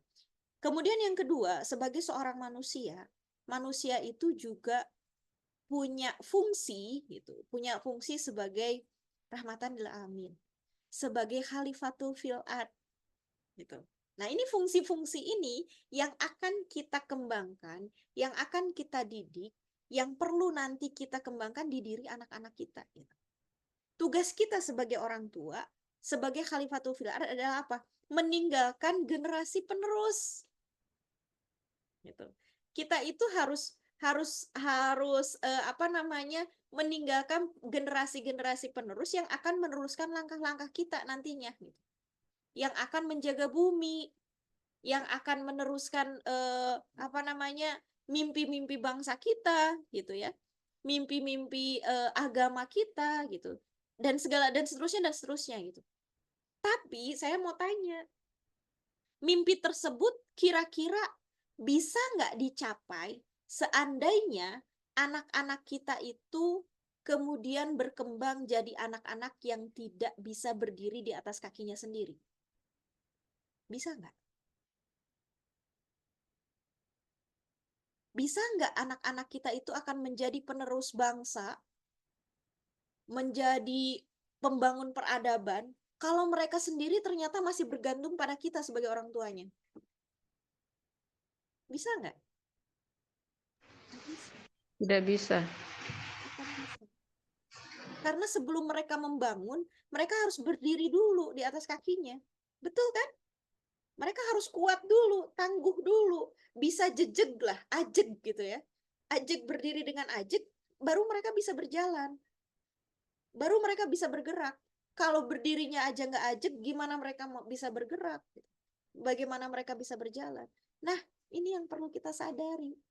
Jadi sebenarnya tujuan kita mendidik anak-anak sebelum ke yang wah-wah tadi, yang besar-besar tadi itu, tujuan utamanya apa? Kita didik anak-anak kita agar bisa berdiri di atas kakinya sendiri. Dan itu hanya bisa bisa kita lakukan dengan poin yang nomor 3 ini. Dengan mendidik kedewasaan pada mereka. Seberapa keren pun mereka, seberapa hebat pun mereka, sehebat apapun akademik mereka, kalau mereka nggak dewasa, mereka itu nggak akan bisa berdiri di atas kakinya sendiri. Beberapa tahun yang lalu, kalau tidak salah di ITB ya, itu mahasiswa ITB gitu. Ada seorang mahasiswa ITB, ini saya diceritakan oleh guru saya ya. Beliau kebetulan banyak berkontribusi di sana. Ada seorang mahasiswa ITB, pemenang OSN di luar negeri. Pinter kan? Pinter. ITB lagi. Hebat kan? Kita kebayanglah akademiknya seperti apa. Tapi kemudian baru beberapa bulan kuliah di ITB, drop out. Apa penyebabnya? Penyebabnya cuman karena dia tidak terbiasa bangun pagi. Nggak bisa bangun pagi, sedangkan di ITB itu ada aturan bahwa sekian persen kan kehadiran itu dihitung ya, harus sekian persen kehadiran dan jadwalnya itu jadwal pagi. Dia drop out cuman gara-gara nggak bisa bangun pagi. Kenapa nggak bisa bangun pagi? Artinya dia itu belum dewasa. Kenapa kok belum dewasa bangun pagi, hubungannya apa? Orang yang dewasa itu dia bisa mempertanggungjawabkan dirinya. dia tahu akan apa yang harus saya lakukan gitu kan. Nah, kemudian juga dia punya kewajiban apa dan siap mempertanggungjawabkan apa yang dia lakukan. Intinya itu orang dewasa gitu ya. Orang dewasa itu adalah orang yang siap mempertanggungjawabkan segala ucapan, pikiran, perbuatan, termasuk mempertanggungjawabkan dirinya dan lingkungan dia. Dia bisa hidup secara mandiri gitu ya, di atas kakinya sendiri. Itu yang disebut dewasa. Termasuk otomatis dia juga harus punya kemampuan berpikir dan kemampuan sosial yang baik. Itu orang dewasa gitu. Jadi nggak bisa disebut dewasa gitu kalau dia cuman pintar secara akademik tapi dia tidak pandai untuk bersosialisasi. Itu nggak bisa disebut dewasa. Kalau anak-anak sekarang kan enak banget mengatakan, oh saya kan introvert gitu ya. Jadi saya diem-diem aja di kamar. Oh no gitu. Seintrovert-introvertnya kamu adalah manusia. Manusia adalah makhluk sosial yang harus memiliki kecakapan sosial. Karena kita adalah makhluk yang tidak bisa menyelesaikan semua permasalahan kita sendiri kan. Nggak bisa. Sekeren-kerennya kita, ada nggak yang bisa bikin baju sendiri, makanan sendiri, hidup sendiri? Nggak ada. Kita tetap membutuhkan orang lain gitu. Kita tetap membutuhkan kemampuan untuk bersosialisasi, trading, segala macam gitu ya. Oleh karena itu, yaitu kemampuan untuk menjadi dewasa adalah poin yang paling penting untuk menghindari seseorang menjadi generasi Z. Diawali dari kesadaran dulu ya, kesadaran orang tua, tentu saja nanti kesadaran si anak. Anak juga harus sama-sama sadar gitu. Jangan sampai mereka kita kayak dorong mobil mogok nantinya gitu ya. Kitanya pengen anaknya jadi tangguh, tapi anaknya pengen jadi generasi Z. Nah, itu susah kan. Jadi memang harus ada kesadaran dari dua belah pihak. Kemudian solusi yang paling utama sebetulnya di sini adalah pendidikan kedewasaan atau pendidikan akil balik. Apa sih gitu yang disebut dengan pendidikan akil balik, saya akan jelaskan. Tapi sedikit saya disclaimer dulu. Perlu adanya keseimbangan antara kedewasaan mental dan kedewasaan fisik untuk menjalani kehidupan sebagai orang dewasa yang seutuhnya. Kedewasaan fisik sekarang itu anak-anak cenderung menjadi lebih cepat. Tadi saya sudah ceritakan bahwa anak SD sekarang postur tubuh sudah kayak anak SMA zaman dulu gitu ya. Kemudian juga mohon maaf ya, kalau misalnya yang disebut dengan seseorang itu sudah dewasa secara fisik, kita sudah tahu ya batasannya ya. Kalau perempuan itu haid, kalau laki-laki itu mimpi basah. Itu batasan. Itu sudah jelas gitu ya. Kalau bagi umat Islam itu sudah jelas di Al-Quran bahwa yang namanya seseorang disebut dewasa itu kalau laki-laki sudah mimpi basah, perempuan sudah haid gitu. Nah, kalau kita mau gali lagi, ini lebih ngeri lagi loh. Mohon maaf, ini saya berbicara dalam foto di sebagai Muslim ya gitu. Jadi kalau di Islam seseorang dikatakan balik itu ketika seseorang itu sudah menstruasi kalau perempuan dan laki-laki itu sudah mimpi basah. Artinya orang itu sudah balik. Balik di dalam Al-Qur'an gitu ya. Di dalam Al-Qur'an dikatakan seseorang itu sudah balik, itu artinya sudah dicatat amal dan perbuatannya, Bu. Sudah harus dipertanggungjawabkan. Kalau bahasa gampangnya mah sholatnya udah dihitung gitu ya. Kalau kita bahasa gampangnya itu sholatnya udah dihitung loh gitu. Kalau kamu nggak sholat udah nggak dihitung. Nah sekarang kalau seandainya karena ini beberapa kasus yang sudah sebenarnya banyak ya kasus-kasus ini sudah terjadi, anak perempuan itu sudah ada yang mens kelas 2 SD gitu ya, kelas 3 SD gitu. Itu sudah banyak sekarang ya, apalagi di perkotaan gitu. Nah, bayangannya adalah wajib kita ajarkan mereka belajar sholat itu di usia 7 kan gitu.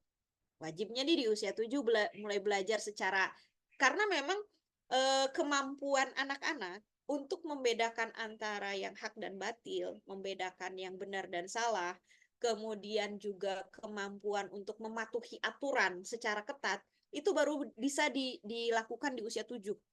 Makanya belajar baca itu gitu ya, baru bisa masuk, baru bisa benar itu di usia 7 gitu ya.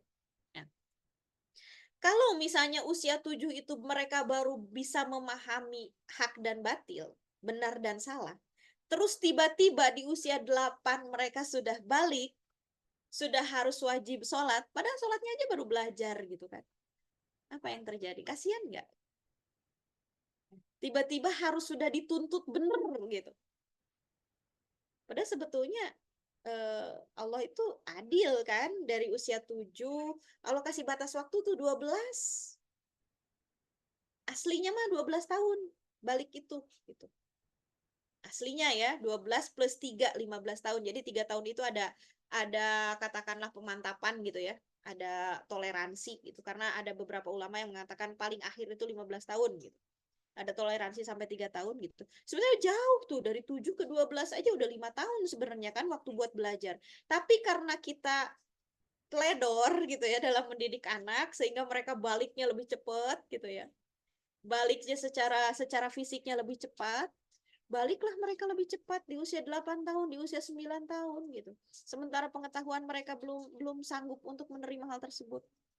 Akilnya bagaimana? Boro-boro akil. Mereka apa namanya?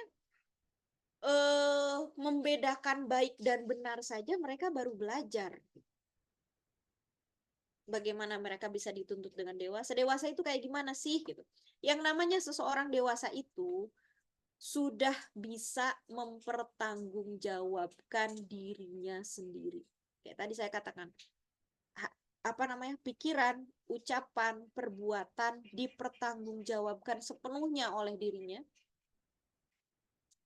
Kemudian juga dia harus sudah bisa mandiri, menghidupi dirinya sendiri. Minimal loh itu, menghidupi dirinya sendiri. Itu yang disebut dengan dewasa. Jadi kalau misalnya di sini ada misalnya ya kita lihat lah banyak ya yang sudah menikah gitu ya, yang sudah punya anak tapi masih belum bisa menghidupi dirinya sendiri, nah itu belum dewasa juga masuknya gitu ya. Jadi memang perlu apa namanya, perlu sebuah pendidikan yang bisa membuat antara akil dan balik ini bisa menjadi seimbang gitu ya. Kenapa tadi kok ada anak-anak yang apa namanya di videonya Bunda Nagara tadi ya? Kenapa kok ada anak perempuan tiba-tiba kelahi gitu ya? Jenggut-jenggutan gitu ya. Terus enak banget mereka tuh kayak kayak tarung bebas gitu ya. Dan yang lain tuh cuma nyorakin, bukannya misahin. Kenapa bisa hal itu terjadi? Ya itu, mereka secara fisik sudah besar. Kalau yang namanya orang balik, fisiknya sudah dewasa, hormonnya sudah berkembang, Bu. Hormonnya itu sudah berkembang. Yang perempuan sudah siap dibuahi, yang laki-laki sudah siap membuahi. Makanya kenapa tadi di apa namanya di beritanya ya, ada anak SD memperkosa anak balita. Kok bisa anak SD? Iya, kalau sudah balik ya sudah bisa, Bu. Asal mereka sudah baliknya walaupun SD ya sudah bisa. Sudah ngerti udah. Gitu. Karena sudah siap membuahi gitu. Karena balik. Cuman karena belum akil, belum dewasa, mereka itu belum tahu kapan, tempatnya di mana, bagaimana cara menyalurkannya, bagaimana cara mengontrolnya. Mereka belum paham gitu. Yang mereka paham, saya butuh gitu. Ya karena sudah butuh. Kalau sudah balik itu ya sudah butuh gitu. Sudah jadi kebutuhan. Nah, mengerikan kan? Mengerikan. Jadi kalau seseorang itu baliknya kecepatan tanpa adanya kedewasaan, itu yang terjadi. Mereka main gerus aja gitu. Itu salah satunya ya.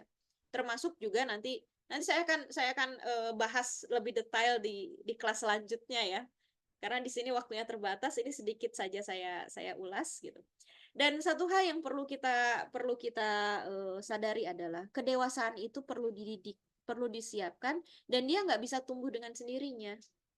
nggak nggak bisa tumbuh hanya karena jumlah usia. Kita bisa melihat bagaimana di sekitar kita banyak orang-orang dengan usia-usia yang lebih tinggi gitu ya, usia-usia yang sudah banyak, tapi kedewasaannya tidak jadi gitu ya, belum dewasa. Kenapa ya? Memang karena bukan karena jumlah usia, tapi karena pendidikan gitu ya, karena pendidikan disiapin gitu, karena lingkungan, kehidupan dan seterusnya. Jadi tujuan pendidikan akhir balik banyak sekali pertama, tujuannya adalah kedewasaan mental tadi ya. Mental sama fisik seimbang. Kalaupun nggak seimbang ya jangan kejauhan lah gitu, tenggatnya jangan kejauhan gitu. Tadi kan ada tenggat 3 tahun tambahan sampai 15 tahun gitu ya. Nah itu. Kemudian kita ingin mendidik anak-anak kita itu untuk menjadi mandiri dan tanggung jawab. Kan tadi kita mengatakan bahwa kita ingin mendidik mereka untuk bisa berdiri di atas kaki mereka sendiri. Jadi untuk bisa berdiri di atas kaki mereka sendiri, mereka harus mandiri. Mereka harus bisa mandiri dan mereka harus bisa bertanggung jawab dong, gitu. Minimal untuk dirinya sendiri ya. Gitu. Mereka bisa mandiri, mereka bisa bertanggung jawab. Kemudian apa lagi? Nah, tujuan pendidikan akhir balik juga kita ingin membangun generasi yang tangguh dan mampu menanggung beban.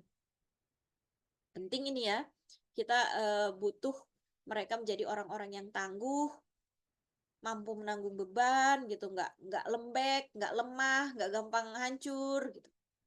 Dan kemudian selanjutnya adalah kemampuan atau cakap untuk berpikir dan mampu mengatasi masalah. Ini penting ya. Kemampuan mengatasi masalah itu tidak sama dengan kemampuan menjawab soal-soal atau menjawab soal-soal akademik itu nggak sama. Orang yang pintar secara akademik belum tentu pandai mengatasi masalah kehidupan, belum tentu. Karena itu adalah dua hal yang berbeda. Jadi, sebetulnya tujuan pendidikan akil balik itu sendiri adalah kita ingin mendidik agar anak-anak itu tumbuh kuat dan tangguh, siap berdiri di atas kakinya sendiri, siap mempertanggungjawabkan seluruh aspek hidup dan matinya mereka. Ini kan yang kita harapkan kan dari anak-anak kita kan. Anak-anak yang tangguh, siap hidup. Ketika mereka sudah tumbuh menjadi seperti ini, menjadi bermanfaat bagi umat itu mudah. Memberikan kontribusi kepada bangsa, kepada negara, kepada agama itu mudah. Kenapa? Karena mereka sudah tangguh. Mereka menjadi pohon. Ayah bunda sekalian bisa, yang muslim ya, silahkan buka Quran surat Ibrahim ayat 24-25. Di situ dijelaskan gitu. Bahwa seorang muslim itu harus tumbuh menjadi sebuah pohon dengan akar yang kuat. Akarnya dulu harus kuat. Menghujam ke bumi secara kuat gitu. Akarnya apa? Akarnya keimanan gitu ya. Ketangguhan, jati diri. Ini akar. Akarnya harus kuat menghujam ke bumi. Kemudian batangnya menjulang ke langit. Kalau akarnya sudah menghujam ke bumi, batangnya mudah menjulang ke langit. Coba bayangin kalau akarnya nggak kuat, batangnya banyak, apa yang terjadi? Jatuh pasti. Kenapa ya nggak kuat gitu, batangnya rimbun tapi akarnya nggak kuat, ya dia pasti akan jatuh. Jadi pohon yang bagus tuh gimana? Akarnya dulu yang kuat, jati dirinya harus kuat, ketangguhannya harus kuat, imannya yang harus kuat. Ketika itu sudah kuat, dia berdirinya kokoh, batangnya sebanyak-banyaknya pun nggak masalah. Barulah dia nanti bisa menumbuhkan buah kebermanfaatan buat orang lain gitu ya. Di ayat 25-nya berbuah sepanjang tahun. Nah, ini yang ingin kita didik kepada anak-anak kita adalah itu. Dan pendidikan akil balik adalah pendidikan akar. Kita sedang menumbuhkan akar. Akarnya dulu. Pendidikan akil balik ini sedang kita menumbuhkan akarnya. Akar-akarnya biar kuat. Kalau pohon itu sudah kuat, dia bisa jadi sandaran orang gitu ya. Dan nggak akan bisa jadi sandaran orang lain kalau misalnya dianya sendiri nggak punya akar yang kuat, tumbang. Lalu bagaimana sih ciri-cirinya Kalau yang sudah dewasa, sudah akil balik itu ciri-cirinya terus yang kayak gimana gitu. Yang pertama, ciri-ciri pemuda yang sudah dewasa dan akil balik itu bertanggung jawab. Itu ciri yang paling utama, yang paling mudah, yang paling mendasar, yang harus ada. Bertanggung jawab. Jadi, apa yang dia pikirkan, apa yang dia perbuat, dia siap untuk menanggung beban. Nah, sayangnya kan kita mah kayak gitu ya. Mama, aku baju olahraga ketinggalan, lupa. Ibunya udah langsung sibuk gitu. Mana baju olahraga? Iya, ini mama anterin gitu. Mama gitu. Ini aku PR ketinggalan di meja belajar gitu. Apa yang kita lakukan? Kita langsung buru-buru gitu, nyamperin. Nah, itu yang kita lakukan kan? Atau misalnya kita kasih nih uang bulanan, sebulan ya, Dek, gitu. Terus tiba-tiba tanggal 20 udah habis, Mama, yolah, aku kan lapar di sekolah. Masa Mama tega sih ngebiarin aku lapar di sekolah? Emang uangnya dipakai apa, Dek? Kemarin dipakai nonton. Apa yang dilakukan ibunya? Ya udah diem aja ya, jangan bilang ayah. Nah, kan. Ini tidak mendidik untuk bertanggung jawab. Ini memanjakan anak namanya. Atau misalnya nih, apa namanya? Kamarnya berantakan. Siapa yang beresin? Kita atau anak? Bajunya kotor, seragamnya belum dicuci. Siapa yang mencuci? Kita atau anak? Ini adalah, atau misalnya pulang sekolah nih, lempar sepatu, lempar kaos kaki, lempar tas, lempar buku. Siapa yang beresin? Kita beresin atau kita biarkan? Ini adalah apa namanya, pendidikan-pendidikan untuk bertanggung jawab gitu ya. Kemudian selanjutnya adalah kemandirian. Pemuda yang dewasa atau akil balik itu mandiri. Mandiri termasuk nanti ada tahapan bahwa mereka harus bisa mencukupi kebutuhan dirinya sendiri. Kalau kita mau mengikuti aturan yang sesungguhnya ya, paling lambat usia 15 tahun itu seharusnya seseorang sudah bukan anak lagi ya, disebutnya sudah seorang pemuda, itu mereka harus sudah bisa apa namanya, mencari kehidupannya sendiri gitu. Nyari makan sendirilah istilah gampangnya gitu. Ya walaupun mungkin kita nggak bisa se ekstrim itu untuk saat ini ya, step by step lah gitu, minimal untuk jajannya sendiri gitu. Kemudian cakap berpikir. Cakap berpikir tadi yang sudah saya katakan di sini bukan kemampuan untuk menyelesaikan soal-soal, bukan, tapi menyelesaikan apa namanya, permasalahan kehidupan. Mempertimbangkan. Jadi sebelum bertindak, sebelum melakukan sesuatu itu dipikir dulu gitu. Ini kira-kira kalau saya melakukan ini akibatnya apa? Apa yang akan terjadi? Itu kan seharusnya kan kayak gitu ya. Kita sebagai orang dewasa kan melakukan itu ya. Ini saya mau pengen banget jajan seblak gitu. Tapi ini uang buat besok buat belanja sayur. Apa yang kita lakukan? Mendingan jajan seblak atau buat belanja besok? Kalau kita pasti akan berpikir ya udah buat besok lah, nggak apa-apa. Nggak makan seblak juga nggak masalah gitu kan. Tapi kalau anak-anak yang belum dewasa ya bisa jadi kebalikannya gitu ya. Saking pengennya ya udah terserah lah. Besok-besok lagi gitu. Nah, gitu kan. Nah, itu adalah kemampuan untuk kecakapan berpikir. Termasuk cakap sosial gitu ya. Cakap sosial itu tadi saya katakan jangan berlindung di kata-kata saya ini introvert gitu terus nggak bisa bersosial. Enggak. Manusia itu adalah makhluk sosial, harus memiliki kecakapan sosial karena kita memang butuh untuk bersosialisasi dengan manusia yang lain. Ini adalah minimal ya. Ciri pemuda akil balik ini adalah minimal. Syarat minimalnya seperti ini. Oke, timeline. Kita akan mengenal timeline-nya. Ada timeline pendidikan akil balik ya. Bun, maaf, Pertama, di close dulu. ini penuh warna, ini ada yang mencoret soalnya. Di aku nggak bisa soalnya Bun, di close dulu.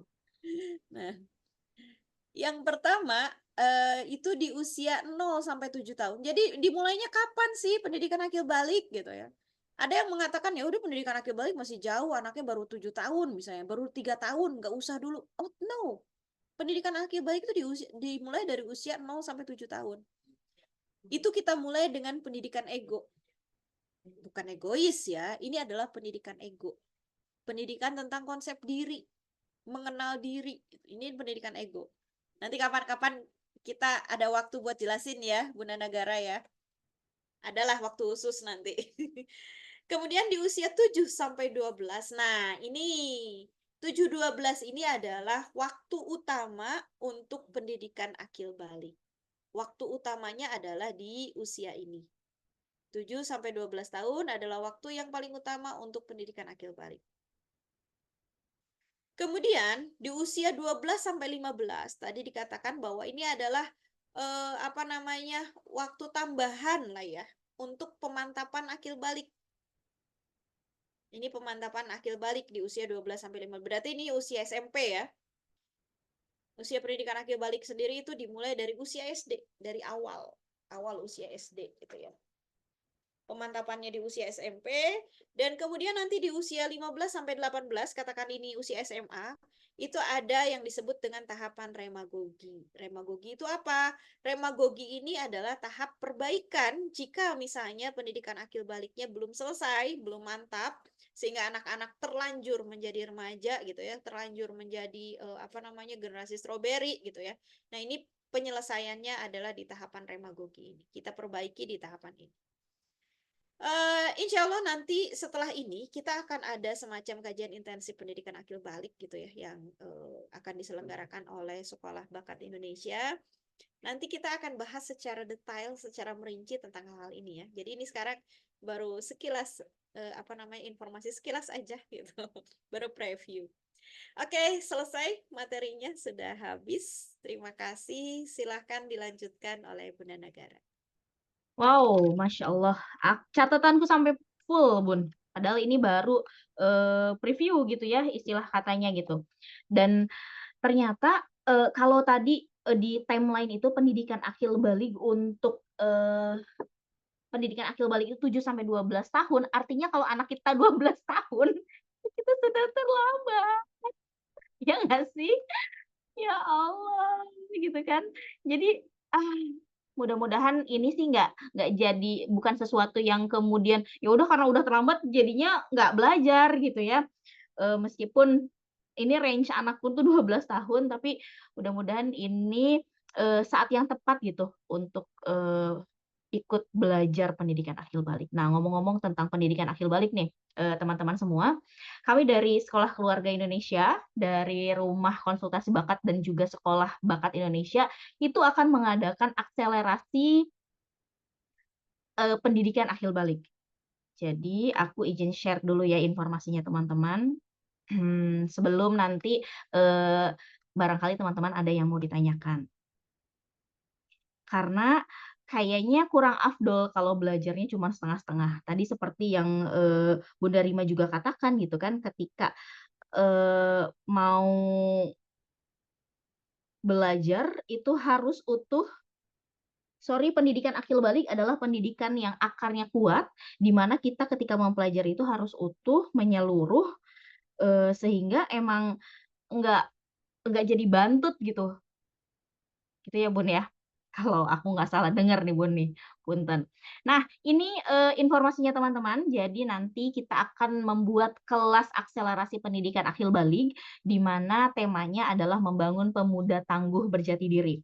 Ini ada 4 kali sesi Zoom, ada remaja dengan segala permasalahannya, terus juga membangun pemuda di atas realita, mendidik tanggung jawab dan kecerdasan hati, dan membangun kemandirian cakap sosial. Untuk sesi ini dihargakan 299.000, tapi kalau teman-teman itu menjadi member dari Sekolah Bakat Indonesia itu mendapatkan harga 99.000, atau yang hadir hari ini dengan kode aku SKID Aku RKB atau Aku Esensi juga mendapatkan harga 99.000 untuk 4 kali sesi Zoom, dan teman-teman akan mendapatkan rekaman webinarnya, materi PDF-nya, e-sertifikat, diskusi selama 1 bulan di WAG dengan narasumber. Jadi nanti akan bebas tanya sama Bunda Rima selama 1 bulan terkait perkembangan anaknya, terkait dengan proses belajar akil balik itu sendiri. Dan ada free test gaya belajar anak. Jadi nanti teman-teman bebas pakai tesnya gaya belajar anak yang ada di Sekolah Keluarga Indonesia, dan ada free membership komunitas Sekolah Bakat Indonesia dengan segudang keuntungannya. Nah, aku minta izin ke teman-teman semua untuk menjelaskan apa sih Sekolah Bakat Indonesia. Gini ya Bun ya. Jadi Sekolah Bakat Indonesia adalah ini, saya dan Bunda Rima serta suami gitu ya, berharap ini menjadi salah satu wasilah kami untuk berkontribusi pada bangsa ini gitu ya. Tidak hanya sekedar membuat anak-anak kami sehat secara mental, dewasa secara pemikiran, tapi juga lingkungannya, keluarganya, terus juga rekan-rekannya dan teman-teman kita semua juga ikut berkontribusi, ikut mendapatkan manfaat dari apa yang kami buat. Jadi landasan Sekolah Bakat Indonesia ini dari surat Ibrahim ayat 24 dan 25 yang tadi juga sudah dibacakan oleh Bunda Rima, bahwa tidakkah kamu memperhatikan bagaimana Allah telah membuat perumpamaan kalimat yang baik seperti pohon yang baik, akarnya kuat dan cabangnya menjulang ke langit. Pohon itu menghasilkan buahnya pada setiap waktu dengan seizin Tuhannya, dan Allah membuat perumpamaan itu untuk manusia agar mereka selalu ingat. Ini pertimbangan motif dari Sekolah Bakat Indonesia, bahwa kami membuat Sekolah Bakat Indonesia ini punya mimpi berkontribusi di dunia pendidikan, dan kami juga punya kegelisahan akan dunia remaja, kurangnya kesadaran dan kesediaan masyarakat dalam pendidikan remaja, panggilan hati untuk ikut berkontribusi dalam pendidikan remaja, usaha untuk mengaplikasikan ilmu dari guru, memberi alternatif pendidikan jenjang sekolah menengah pertama, memberi dan menerima manfaat dalam kebaikan dengan ragam latar berbeda dengan tujuan yang sama. Ini poinnya adalah sekolah menengah pertama. Tapi kita di sini nggak hanya sekedar membangun SMP gitu ya, tapi kita ingin membuat ibu-ibu yang anaknya belum SMP juga siap menghadapi gejolak mendidik anak di usia menengah pertama. Nah, ini pertimbangan membangunnya di mana, dan pertimbangan nilainya tentu karena dasarnya nilai Islami, itu Islami, jati diri, akil balik, kebermanfaatan, dan ketangguhan. Kemudian juga mimpi dan harapan ini memberi kontribusi bagi negeri di bidang pendidikan sebagai pendidikan alternatif yang ramah atas masa depan anak, terbangunnya kesadaran masyarakat akan pentingnya pendidikan kedewasaan, dikenal sebagai pusat pendidikan jati diri dan bakat bagi anak muda di Indonesia, membangun pendidikan yang didasari atas kehidupan nyata dan berkolaborasi dengan berbagai pihak dan elemen masyarakat dalam mendidik calon pemuda. Tentu berkontribusi juga dalam memperbaiki masa depan. Nah, inilah visi Sekolah Bakat Indonesia menjelajahi diri untuk menjadi pemuda tangguh berjati diri. Sekolah Bakat ini adalah sebuah eksplorasi pembelajaran terhadap diri dan juga lingkungan alam sekitar guna mempersiapkan para pemuda yang berjati diri, mengenal potensi diri, tangguh dan siap berkontribusi bagi negeri. Nah, teman-teman semua, tentu Sekolah Bakat Indonesia ini nggak akan jadi apa-apa kalau yang hadir adalah cuman Bunda Nagara dan Bunda Rima aja gitu. Tapi juga ini akan menjadi kontribusi yang nyata buat umat kalau ada banyak yang mendukung, ada banyak yang menyokong. Sehingga Sekolah Bakat ini akan membuat sebuah komunitas, namanya komunitas Rumpi Sobi, di mana nanti akan banyak orang tua di sana sharing, gitu ya. Terus juga kami juga akan ada kajian tiap bulannya terkait gimana sih proses mendidik anak remaja, proses parenting, atau bahkan juga ada tema-tema feminitas, tema-tema keayahan, sehingga kami sebagai orang tua juga ada wadahnya untuk belajar. Nah, komunitas Sobi ini free, tidak dipungut biaya, Tapi kalau teman-teman mengikuti akselerasi kelas akhil balik, akselerasi pendidikan akhil balik.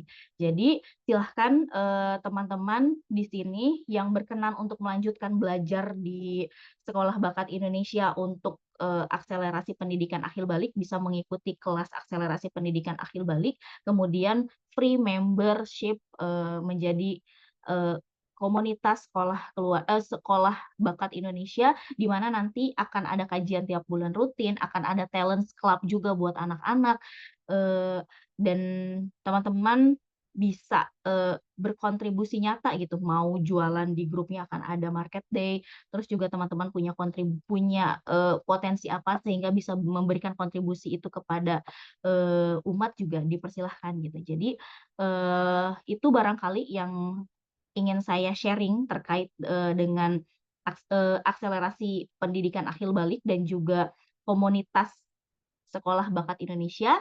Yang mau bertanya dipersilahkan. Insya Allah ini juga materinya nanti akan ada di YouTube. Di YouTube sementara ini di YouTube Sekolah Keluarga Indonesia, dan juga materi PDF-nya akan di-share. Jadi mumpung masih ada waktu nih, masih jam 9. Ini bukan masih ya kalau jam 9. Biasanya anak-anak tidur jam 9. Tapi kalau teman-teman mau bertanya, masih ada waktu sekitar 10 menit. Silahkan.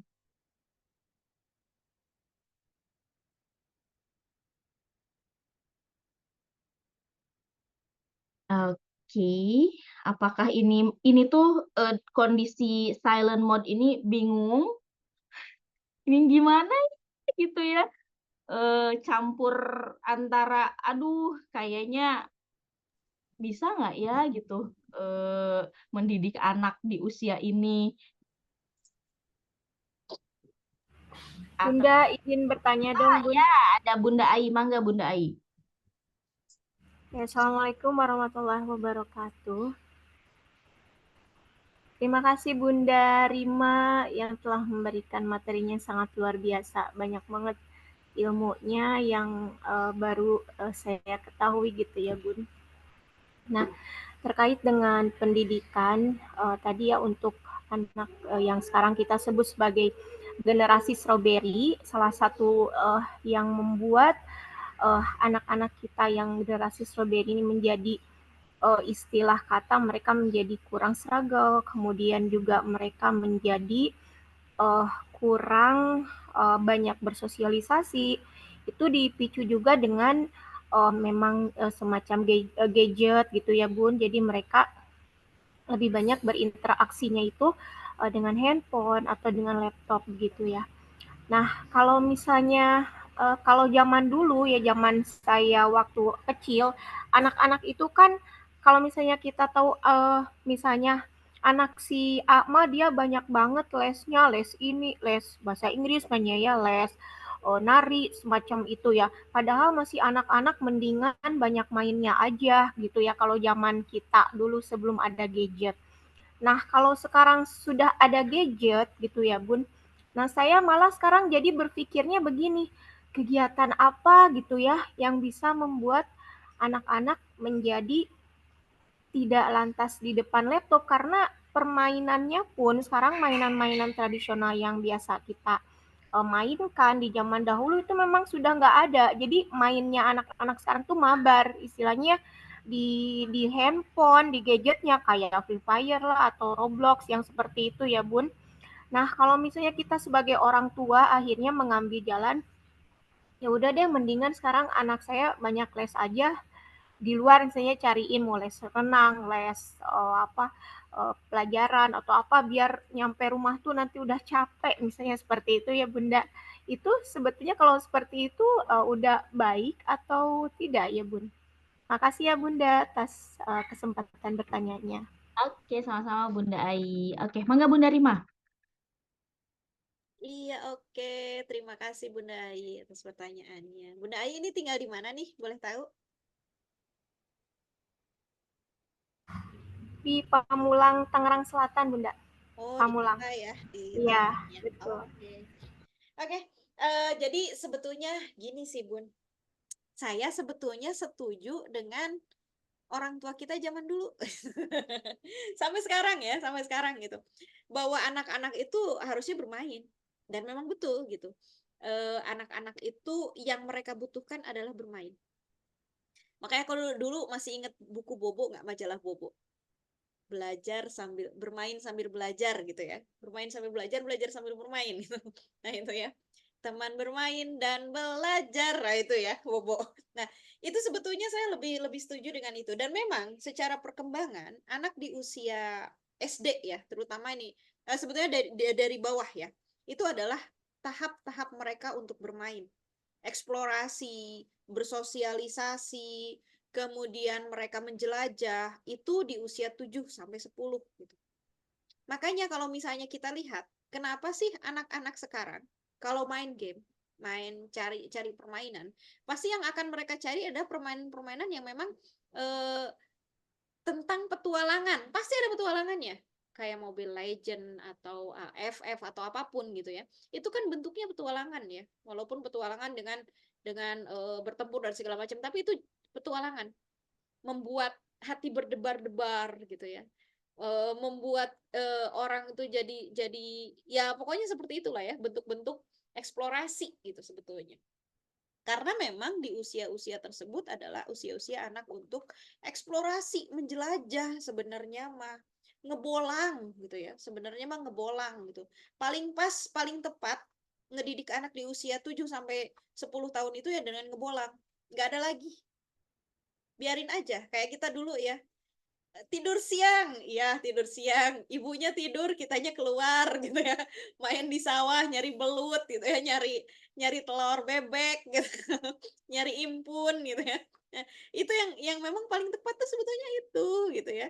Permainan-permainan tradisional, dolanan, sebenarnya ini adalah permainan-permainan yang paling pas, yang paling cocok untuk anak-anak di usia tersebut gitu ya. Dan ini memang kalau secara apa sih gitu ya fungsinya? Apa keunggulannya antara anak yang bermain secara fisik dengan tidak? Yang pertama, anak-anak di usia 7 sampai 10 tahun itu mereka memiliki fisik yang sedang kuat-kuatnya, sedang bagus-bagusnya. Mereka tuh nggak bisa diem, aslinya ya. Fisiknya tuh bagus dan memang itu harus dilatih gitu. Harus dilatih gitu ya dengan bergerak. Nggak bisa didiemin gitu. Ketika anak-anak ini banyak bergerak, banyak-banyak melakukan aktivitas secara fisik gitu ya, makannya banyak, kita kasih makanan-makanan sehat dengan protein yang tinggi pun nggak masalah, asal dia banyak bergerak, ini tidak akan menyebabkan obesitas lah gitu ya, penyakit-penyakit lah atau apa namanya gula dan segala macam.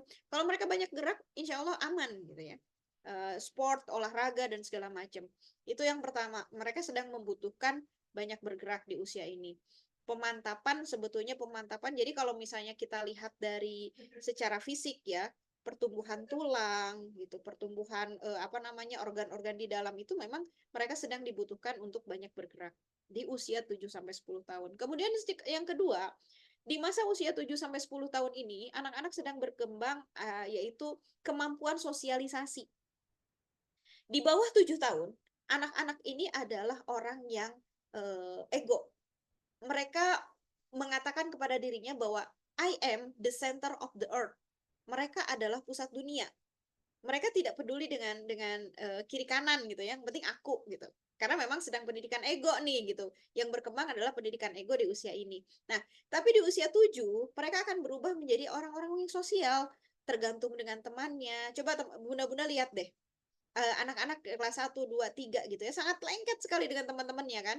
Berteman dengan baik gitu. Yang penting temannya ngomong apa aku ikut gitu ya, sangat terpengaruh dengan teman. Iya, karena memang sosialisasinya sedang tumbuh di usia 7 sampai 10 tahun ini. Sehingga mereka memang membutuhkan pertemanan, bukan gadget sebenarnya ya.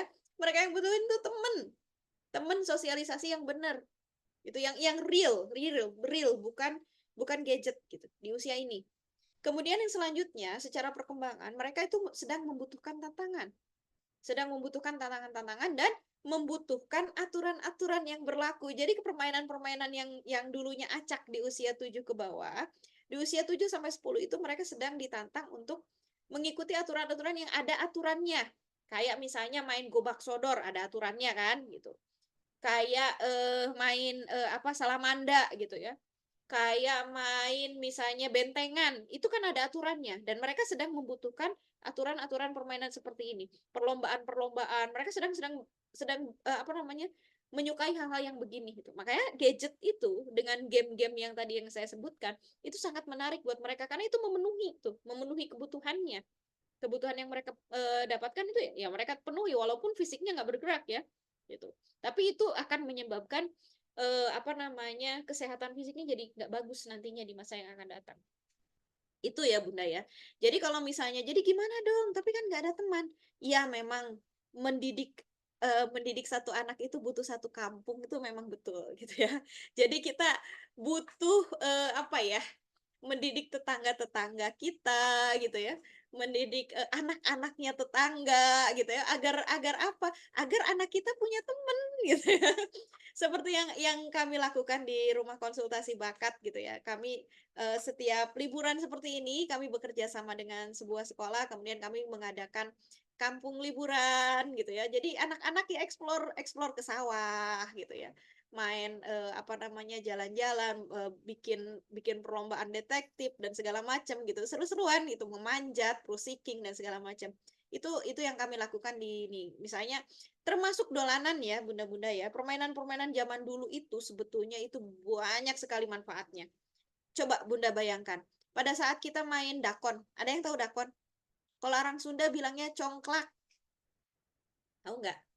Yang kita pegang, apa, ngisi lobang-lobang tuh yang ada Iya, tujuh tahu tujuh tujuh Bun. tuh, tahu ya? Nah, itu. Mm-mm. Coba, apa manfaatnya main dakon? Main dakon, kita belajar matematik. Bener nggak? Iya, Belajar benar. belajar perkalian, belajar pembagian, iya kan? Belajar strategi, ngitung kita itu waktu main dakon. Bohong kalau nggak dihitung, pasti dihitung kan? Pasti dihitung, ini berapa matinya di mana ya. Nah, itu. Banyak sekali itu baru main dakon. Main gobak sodor, selain fisik tadi ya, strategi juga, kerjasama, betul nggak? Terus kemudian pada saat kita habis main-main kayak gitu, yang kalah ngamuk nggak? Nggak ada yang ngamuk. Ya kalah ya udah kita sportif, kita belajar sportif kan ya. Oh iya aku tadi salah gitu. Main kelereng, ya nggak? Main kelereng itu sebetulnya melatih apa namanya motorik halus ya gitu. Motorik halus, ketepatan gitu. Jadi sebenarnya main dolanan itu adalah mainan yang paling pas buat anak-anak ya. Dengan itu memang kita harus apa namanya membangun komunitas gitu ya. Karena memang anak seusia itu sudah nggak cocok lagi untuk bermain. Bukan nggak cocok ya, tapi kurang pas kalau bermainnya terus-terusan dengan orang tua. Memang nggak pas. Mereka sudah nggak mau. Biasanya mereka karena akan membutuhkan apa namanya teman-temannya gitu ya. Mereka butuh teman-temannya. Jadi gimana dong caranya ya kita bisa coba ajak deh gitu. Ajak teman-temannya untuk bermain di rumah kita misalnya gitu. Yang saya lakukan kalau di rumah sendiri juga gitu ya. Jadi saya siapin buku-buku gitu ya, saya siapin makanan, saya siapin mainan di rumah gitu ya. Ya mainnya di rumah puas aja, jangan dimain di lain gitu ya. Mainnya di sini dulu gitu. Jadi selama main di rumah kita ajakin main apa dulu gitu ya. Nanti setelah itu ya udah sana main bola ke lapangan gitu, kita kasih bola gitu. Kita ajak main kemana gitu, atau seminggu sekali kita ajak main misalnya ke sungai gitu ya, susur sungai dan segala macam. Nah itu yang bisa kita lakukan ya Bunda ya. Jadi sebenarnya yang paling pas tuh main, main aja dulu. Terus gimana dong mau les? Jadi nanti kapan-kapan kita akan ada kelas memetakan bakat ya. Jadi kalau secara bakat gitu ya, memetakan bakat anak. Yang harus dilakukan anak-anak itu bukan banyak kegiatan, bukan banyak kegiatan, tapi banyak ragam aktivitas, Bun. Jadi kalau misalnya les, belajar lagi, belajar ini, belajar itu kegiatannya cuma satu. Belajar aja kan. Belajar aja dari pagi di sekolah ya belajar gitu. Nanti habis itu pulang les ya belajar lagi gitu. Nah, itu. Jadi harusnya aktivitasnya yang banyak gitu. Caranya gimana biar banyak aktivitas, ragam aktivitasnya banyak ya main. Memang harus main. Anak-anak itu waktunya bermain lah, Bun. Jangan rebut kesempatan mereka untuk bermain gitu. Kasihan. Tapi jangan game. jangan Iya. kasih gadget gitu. Itu tuh jangan lah gitu. Itu memang apa namanya? Tidak baik ya, kurang pas lah gitu. Itu ya Bunda Ai ya. Ya, baik. Terima kasih Bunda Rima. Sama-sama. Jawabannya lengkap banget. Iya. Masya Allah, Bun ternyata yang nanya banyak banget gitu ya. Tapi kita juga terbatas dengan waktu ini. Kan ini bukan sebagian besar ya, hampir 99% isinya perempuan gitu kan. Kita juga harus nidurin anak-anak dan sebagainya. Jadi nanti insya Allah Bunda Rima akan menjawab di grup. Jadi teman-teman jangan live dulu di grup. Terus juga nanti akan ada sharing terkait ini teh apa record dan juga materi-materinya. Dan juga ada informasi yang terkait tadi akselerasi pendidikan akhir balik. Jadi teman-teman yang ingin belajarnya lebih sempurna, belajarnya juga nggak hanya sekedar ampasnya doang nih. Ini aku catatan sampai full, tapi ternyata ini baru ampasnya doang.